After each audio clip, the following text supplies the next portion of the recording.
Chapter 8. Then King Solomon summoned into his presence at Jerusalem the elders of Israel, all the heads of the tribes and the chiefs of the Israelite families, to bring up the ark of the Lord's covenant from Zion, the city of David. All the Israelites came together to King Solomon at the time of the festival in the month of Ethanim, the 7th month. When all the elders of Israel had arrived, the priests took up the ark, and they brought up the ark of the Lord and the tent of meeting and all the sacred furnishings in it. The priests and Levites carried them up, and King Solomon and the entire assembly of Israel that had gathered about him were before the ark, sacrificing so many sheep and cattle that they could not be recorded or counted. The priests then brought the ark of the Lord's covenant to its place in the inner sanctuary of the temple, the most holy place, and put it beneath the wings of the cherubim. The cherubim spread their wings over the place of the ark and overshadowed the ark and its carrying poles. These poles were so long that their ends could be seen from the holy place in front of the inner sanctuary, but not from outside the holy place, and they are still there today. There was nothing in the ark except the 2 stone tablets that Moses had placed in it at Horeb, where the Lord made a covenant with the Israelites after they came out of Egypt.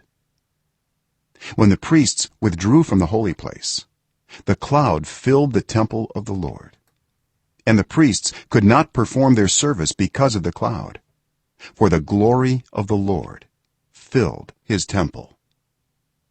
Then Solomon said, "The Lord has said that he would dwell in a dark cloud. I have indeed built a magnificent temple for you, a place for you to dwell forever." While the whole assembly of Israel was standing there, the king turned around and blessed them.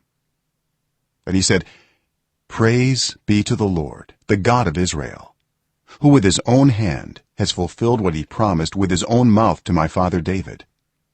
For he said, 'Since the day I brought my people Israel out of Egypt, I have not chosen a city in any tribe of Israel to have a temple built so that my name might be there.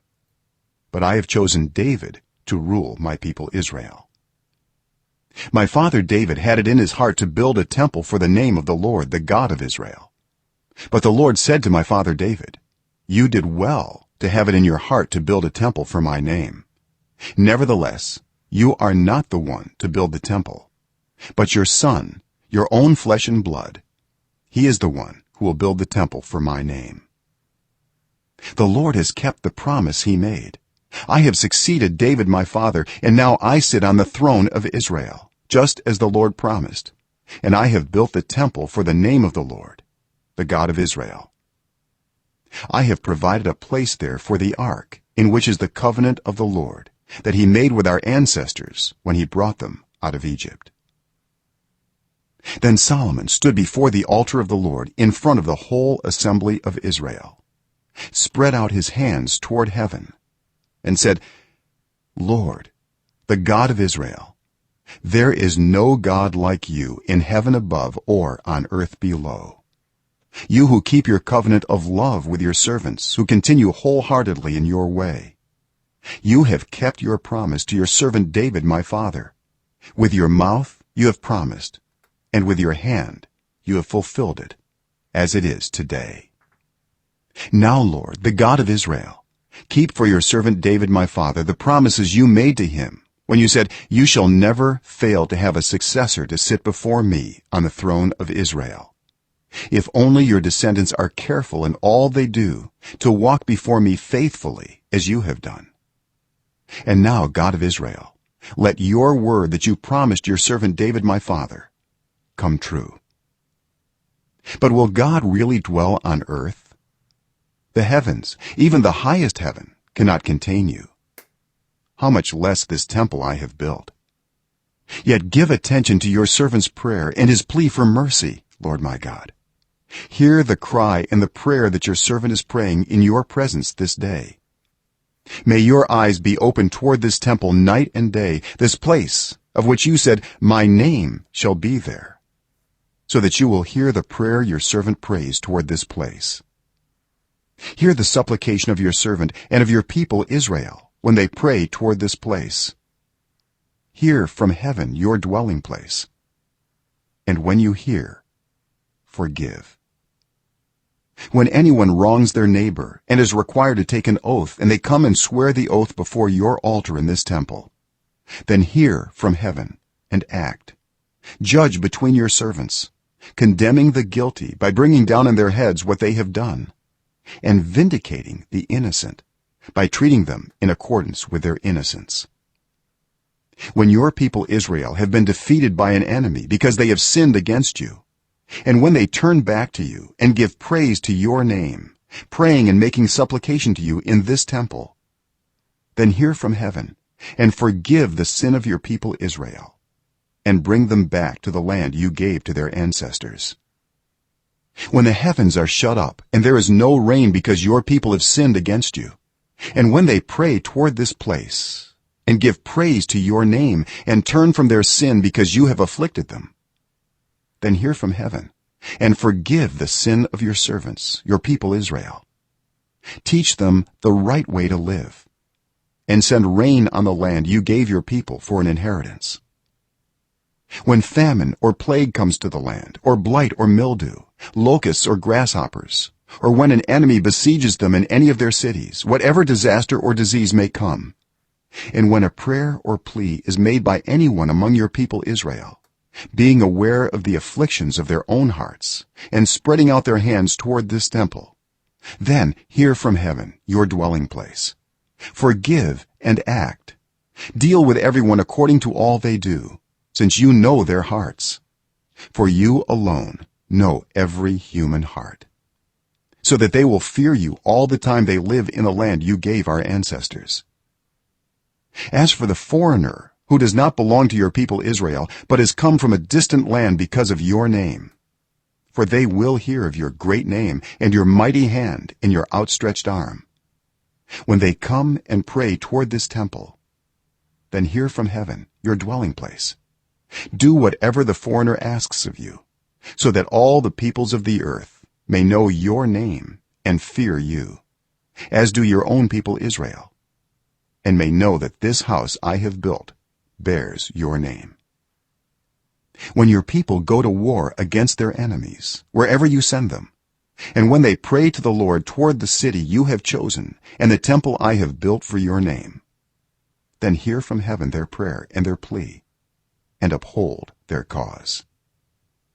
When they sin against you, for there is no one who does not sin, and you become angry with them and give them over to their enemies, who take them captive to their own lands, far away or near, and if they have a change of heart in the land where they are held captive, and repent and plead with you in the land of their captors, and say, we have sinned, we have done wrong, we have acted wickedly, and if they turn back to you with all their heart and soul in the land of their enemies who took them captive, and pray to you toward the land you gave their ancestors, toward the city you have chosen and the temple I have built for your name, then from heaven, your dwelling place, hear their prayer and their plea, and uphold their cause, and forgive your people who have sinned against you.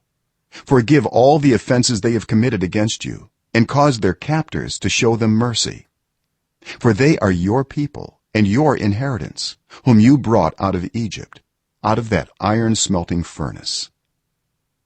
May your eyes be open to your servant's plea and to the plea of your people Israel, and may you listen to them whenever they cry out to you, for you singled them out from all the nations of the world to be your own inheritance, just as you declared through your servant Moses, when you, sovereign Lord, brought our ancestors out of Egypt.